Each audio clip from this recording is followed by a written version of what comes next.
ఓం నమః శివాయ. ఓం నమో నారాయణాయ. ఓం శ్రీ కర్మ నివారణ నరదృష్టి నివారణ కాళభైరవాయ నమో నమః. ఓం కాళకాలాయ విద్మహే కాళాతీతాయ ధీమహి తన్నో కర్మ నివారణ నరదృష్టి నివారణ కాళభైరవ ప్రచోదయాత్. హరి ఓం. ఓం గంగే చ యమునే చైవ కృష్ణే గోదావరి నర్మదే సింధు కావేరి జలేస్మిన్ సన్నిధిం కురు. మా ఛానల్కి స్వాగతం. చూస్తున్న వీక్షకులకు, ప్రేక్షకులకు, ప్రియ కాళభైరవ భగవద్బంధులకి స్వాగతం పలుకుతూ మమ్మల్ని ఎంతగానో ఆదరిస్తూ ఉండబడినటువంటి ప్రియ సోదరీమణులకు, సనాతన ధర్మ సంరక్షకులకు, అలాగే జ్యోతిష్య అభిమానులకు, పుష్కర స్నాన ప్రియులకి స్వాగతం పలుకుతూ అందరికీ ఈ యొక్క నర్మదా నదిలో ప్రవహించేటువంటి నదికి ఈ సంవత్సరము పుష్కరాలు వస్తున్నాయి కనుక మనమందరం కూడా పుష్కర స్నానాన్ని ఆచరింపచేసుకుందాం. దేవగురు బృహస్పతి యొక్క ఆశీస్సులు పొందుదాం. ముక్కోటి దేవతల యొక్క ఆశీస్సులు పొందుదాం. గతించినటువంటి పెద్దవారందరికీ అక్కడ పిండ ప్రదాన కార్యక్రమాలు చేసుకొని వారి ఆత్మలను తృప్తిపరచుకొని వారు ఎప్పుడైతే గతించిన వారు ఆత్మ ఎప్పుడైతే తృప్తి చెందుతుందో మనందరికీ శ్రీరామ రక్ష కనుక వారి ఆశీస్సులు పొందే ప్రయత్నం చేద్దాం. 1/5/2024 నుండి 15/5/2024 వరకు పుట్టినటువంటి వారందరికీ కూడా ముందస్తుగా జన్మదిన శుభాకాంక్షలు. గతంలో వివాహం చేసుకున్న వారికి వివాహ వార్షికోత్సవ శుభాకాంక్షలు. ద్వాదశ రాశుల్లో గ్రహ గమనాన్ని ఒకసారి వీక్షింపచేద్దాం. మేషరాశిలో రవి మరియు శుక్ర సంచార స్థితి. ఏడాది తర్వాత గురు భగవానుడు సంచారం చేయడం, 12 సంవత్సరాల తర్వాత గురు భగవానుడు వృషభ రాశిలో సంచారం చేయడం, కన్యరాశిలో కేతు సంచార స్థితి, కుంభరాశిలో శనిచర స్వామివారు స్వక్షేత్ర సంచార స్థితి, మీనరాశిలో కుజుడు బుధుడు రాహు సంచార స్థితితో ద్వాదశ రాశుల్లో గ్రహ గమనాలు ఈ విధంగా ఉన్నాయి. చైత్రమాస అమావాస్య రోజున వృశ్చిక రాశి వారు ఎలాంటి విధి విధానాలు పాటించాలో ఈ వీడియోలో సవివరంగా సంపూర్ణంగా తెలుసుకుందాం. వృశ్చిక రాశిలో ఏ నక్షత్రాలు వస్తాయనగా విశాఖ నక్షత్రంలోని చివరి పదం 4వ పాదము, అనురాధ నక్షత్రంలోని 4 పాదాలు, జ్యేష్ఠ నక్షత్రం 4 పాదాలు కలిపితే వృశ్చిక రాశి. చాలామందికి పుట్టినటువంటి కాల సమయంలో డేటా ఆఫ్ బర్త్లు లేనటువంటి కారణం వలన పేరు యొక్క మొదటి అక్షరాన్ని అనుసరిస్తూ రాశిని తెలుసుకునే ప్రయత్నం చేద్దాం. తో, నా, నీ, ను, నే, నో, యా, ఈ, యు అక్షరాల వారందరూ వృశ్చిక రాశి జాతకులే. వృశ్చిక రాశి యొక్క అధిపతి కుజుడు. వీరికి అర్ధాష్టమ శని సంచారం చేయడం, పంచమ స్థానంలో కుజుడు బుధుడు రాహు సంచార స్థితి చేయడం, 6వ స్థానంలో రవి శుక్ర సంచార స్థితి జరగడం, సప్తమంలో 7వ స్థానంలో 12 సంవత్సరాల తర్వాత గురు భగవానుడు వృషభ రాశిలో సంచారం చేయడం వీరికి యోగదాయకం అని చెప్పి గమనించాలి. లాభస్థానంలో కేతు సంచార స్థితి ఉండడం వలన ఈ వృశ్చిక రాశి జాతకులు కష్టపడి పనిచేయాలి, ధర్మంగా ఉండాలి, న్యాయంగా ఉండాలి అని అంటూ ఉంటారు. కానీ మనసు లోపలికి వచ్చే లోపల అతి ఆశపడ్డ మగవాడు ఆవేశపడ్డ ఆడది బాగుపడినట్టు చరిత్రలో లేదని ఎలా చెప్తారో వారు వృశ్చిక రాశి జాతకులే అని చెప్పి గుర్తుపెట్టుకోగలగాలి. కారణం ఏమిటయ్యా అంటే వీరి మాటలకు వీరి మనసులో ఉండబడినట్టు స్వభావానికి ఎక్కడ పొంతనే ఉండదు. ఎంతసేపు ఉన్నా డబ్బులు తెచ్చుకోవడమే, తిరిగి ఇవ్వాలి అనుకుంటూ ఉంటారు. కానీ కాలమాన ప్రకారంగా అర్ధాష్టమ శని కారణం వల్ల వారికి ఇవ్వలేకపోవడం, అంటే చిన్న చిన్న విషయాలు, ఇంటి రెంటి విషయాలైనా, కారు కంతులు అయినా, లిటిల్ బిట్ చేతి బదులైన వాటిలో కూడా బాగా సతమతమయ్యే పరిస్థితి ఉంటుంది. అంటే వీరు చూడడానికేమో అరే మాటలు చాలా బాగా చెప్తున్నారండి, వీళ్ళు చాలా ధర్మాత్ములండి, వీళ్ళు గుణవంతులండి అన్న విధంగా జనాలను భ్రమలో పెడుతుంటారు.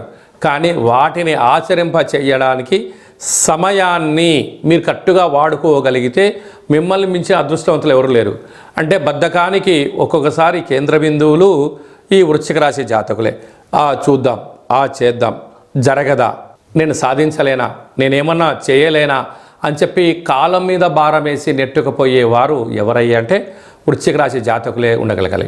కనుక ఈ 12 ఏళ్ల తర్వాత సప్తమంలో గురువు శత్రుస్థానంలో సంచారం చేయడం వలన తొందరపాటు నిర్ణయాలు కానీ, మాటలు వాగ్దానం చేయడం కానీ, ప్రాంసరీ నోట్లు ఇవ్వడం కానీ, చెక్కులు ఎవరికి పడితే వారికి దానం అంటే కమిట్మెంట్ లాంటివి ఇవ్వకుండా ఉండి ధర్మంగా ఉన్న దాంట్లోనే తృప్తిపడి జీవనాన్ని పొందగలిగితే స్థిరచరాస్తులు మీ సొంతమవుతాయి.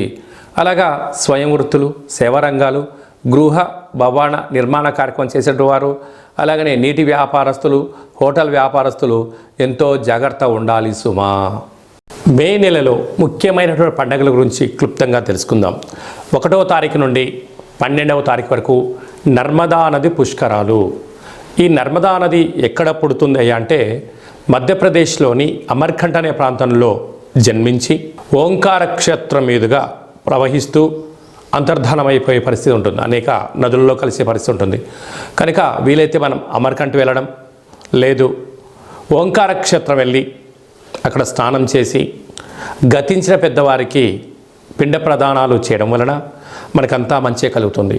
పెద్దవారి యొక్క ఆశీస్సులు, గతించిన వారి యొక్క ఆశీస్సులు మనకు శ్రీరామ రక్ష అని చెప్పి గమనించాలి. వెళ్ళగలిగితే పుష్కర స్నానం చేయడము చాలా మంచిది. మనిషి జీవితంలో కింద 16 పండ్లు పైన 16 పండ్లు ఎలా ఉంటాయో షోడశ అంటారు.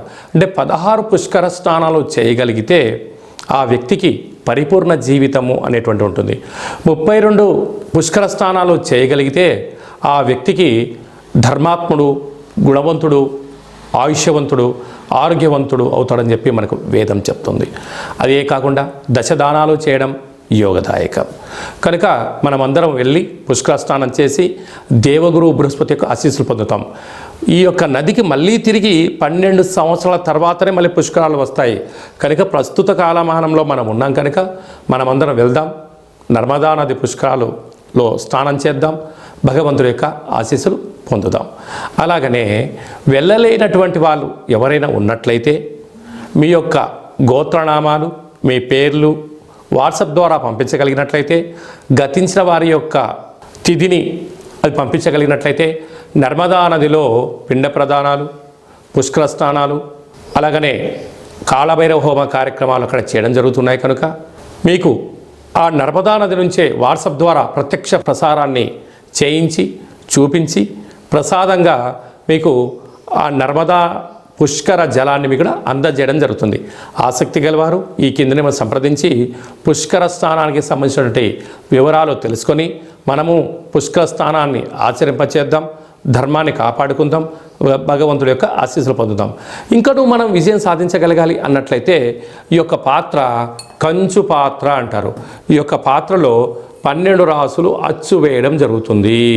ఈ యొక్క పాత్ర యొక్క విశిష్టత ఏమిటనగా స్వర్ణాకర్షణ కాళభైరవ అక్షయ పాత్ర అంటారు. అక్షయము అనగా నశించబడినటువంటిది. ఒక్కసారి చూద్దాం.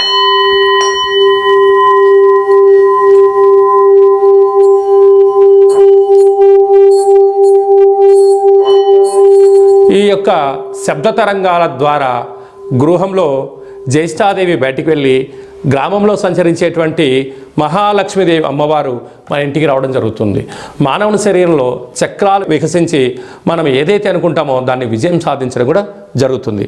నరదృష్టి, యంత్ర, మంత్ర, తంత్ర, తాంత్రికపరమైనటువంటి దోషాల నుంచి కూడా మనం విముక్తి చెందగలము అని చెప్పి గమనించాలి.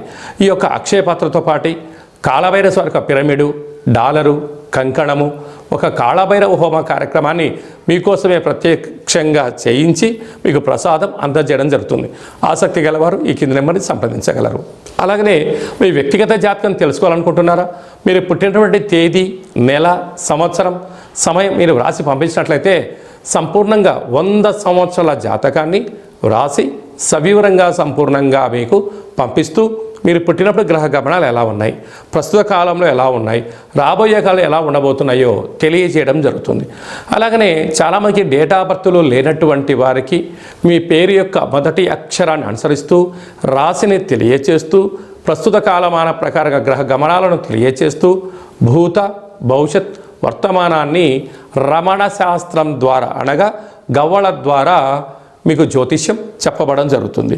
కనుక మన యొక్క కాళభైరవ స్వామి యొక్క దేవాలయంలో ఎవరైతే జ్యోతిష్యం చెప్పించుకుంటారో మీరందరికీ కూడా మన దేవాలయంలో శుక్లపక్ష అష్టమి, పూర్ణిమ, బహుళాష్టమి అమావాస్య తిథులు ఎందున హోమం చేసినప్పుడు మీకు వాట్సాప్ కాల్ ద్వారా స్వామివారికి మిమ్మల్ని ప్రత్యక్ష ప్రసారంగా చేయిస్తూ చూపిస్తూ మీ పేరు పైన ఒక సౌభాగ్య ముడుపు కూష్మాణ దీపము హోమ కార్యక్రమం చేయించి మీకు నరదృష్టి నివారణకు మీకు దిష్టి తీయించడం కూడా జరుగుతుంది. కనుక ఆసక్తి గలవారు ఈ కిందమును సంప్రదించి అపాయింట్మెంట్ తీసుకొని సంప్రదించగలరు. అలాగనే మీరు అప్పుడే పుట్టినటువంటి అబ్బాయి కానీ అమ్మాయికి కానీ ఎలాంటి పేరు పెట్టాలనుకుంటున్నారా ఆ పుట్టినటువంటి రోజును బట్టి ఆ తిథిని బట్టి ఆ నక్షత్రాన్ని బట్టి ఆ మాసాన్ని బట్టి ఆధ్యాత్మికమైన నామాలను తెలియజేయడం జరుగుతుంది. అలాగనే మీ యొక్క పిల్లలు ఎలాంటి చదువులు చదువుకుంటున్నారు, ఎలాంటి ఉద్యోగాలు చేయాలనుకుంటున్నారు, అలా అనుకున్న జీవితం ఆస్వాదించలేకపోతున్నారా మీకు సవివరంగా కూడా తెలియజేయడం జరుగుతుంది. అలాగే మీ అబ్బాయి కానీ అమ్మాయికి కానీ ఎంత ప్రయత్నం చేసినా వివాహం అవ్వడం లేదా, ఆ అవ్వకపోవడం గల కారణాలు, జాతకంలో ఎలాంటి యోగాలు ఉన్నాయి, ఎలాంటి దోషాలు ఉన్నాయి కూడా తెలియజేయడం జరుగుతుంది. వచ్చేటువంటి అబ్బాయి యొక్క జాతకం వీరిద్దరి యొక్క వైవాహిక జీవితము, సంతానము, ధనయోగము, ఉపాధి యోగాన్ని కూడా తెలియజేయడం జరుగుతుంది. అలా గతంలో వివాహమైన దంపతులు తరచుగా గొడవ పడడం, విడిపోవడం, 490 కేసులు పెట్టుకోవడం, పోలీస్ స్టేషన్లో గొడవలు పడుతున్నారా ఒక్కసారి మన కాళభైరవ స్వామి యొక్క దేవాలయాన్ని దర్శించండి. మీకు అలాంటి ఇబ్బంది లేకుండా మీరు జీవితకాలం పార్వతీ పరమేశ్వరుడు ఎలా కలిసి ఉంటారో అలాంటి సలహాలు సూచనలు కూడా ఇవ్వడం జరుగుతుంది. అలాగనే మీరు నూతనంగా ఎలాంటి వ్యాపారాలు ప్రారంభించాలి అనుకుంటున్నారా, మీ యొక్క జాతకరీత్యా ఎలాంటి వ్యాపారాలు ప్రారంభించాలో కూడా తెలియజేయడం జరుగుతుంది. మన యొక్క దేవాలయంలో సంచిత ప్రారబ్ధ ఆగమిక కర్మ నివారణ కోసం పూజా కార్యక్రమం చేయించి మీరు మోస్తున్నటువంటి కర్మను కాళభైరవుడి యొక్క సేవకులకు అన్నదానమును చేసి మీ యొక్క కర్మను తొలగించుకునే ప్రయత్నం చేయండి. అంటే ఆ భోజనం చేసేవారు చెప్తారు, అయ్యా మీరు మోస్తున్న కర్మను నేను కాళభైరవ స్వామికి సేవ చేస్తున్నందుకు మీ కర్మను నేను తింటున్నాను, మీకు ఉత్తమ గతులైనటువంటి ఒక బట్టి విక్రమార్కుడిలాగా, ఒక శివాజీ చక్రవర్తి లాగా, ఒక అశోకుడు లాంటి మహనీయుడు లాంటి జీవితాన్ని మీరు పొందునుగాక అని చెప్పి ఆశీర్వదించి భోజనం చేయడం జరుగుతుంది. కనుక మీ యొక్క కర్మను తొలగించుకునే ప్రయత్నం చేయండి, భగవంతుడి యొక్క ఆశీస్సులు పొందగలరు. ఓం శతమానం భవతి శతాయు పురుష సతేంద్రియ ఆయుష్యేవేంద్రియే ప్రతిష్టతి ధనం ధాన్యం బహుపుత్రలాభం శత సంవత్సరం దీర్ఘమాయు సర్వే జనా సుఖినో భవంతు లోకా సమస్తా సుఖినో భవంతు. సర్వం శ్రీ నర్మదా నది బృహస్పతి దేవత అనుగ్రహ అచితాంగ కాళభైరవ రుద్ర దేవత అనుగ్రహ ప్రసాద సిద్ధిరస్తు తదాస్తు. ఈ వీడియో మీకు నచ్చినట్టయితే లైక్ చేయండి, షేర్ చేయండి, మా ఛానల్ని సబ్స్క్రైబ్ చేసుకోండి. మేము చేస్తున్న ఆధ్యాత్మిక వీడియోలు మీకు ముందస్తుగా నోటిఫికేషన్ రావాలి అన్నట్టయితే మా ఛానల్ని సబ్స్క్రైబ్ చేసి పైన ఆల్ అనే బటన్ ప్రెస్ చేసి గంట సింబల్ కూడా ప్రెస్ చేయండి. భగవంతుడి యొక్క ఆశీస్సులు పొందండి, హిందూ ధర్మాన్ని కాపాడండి.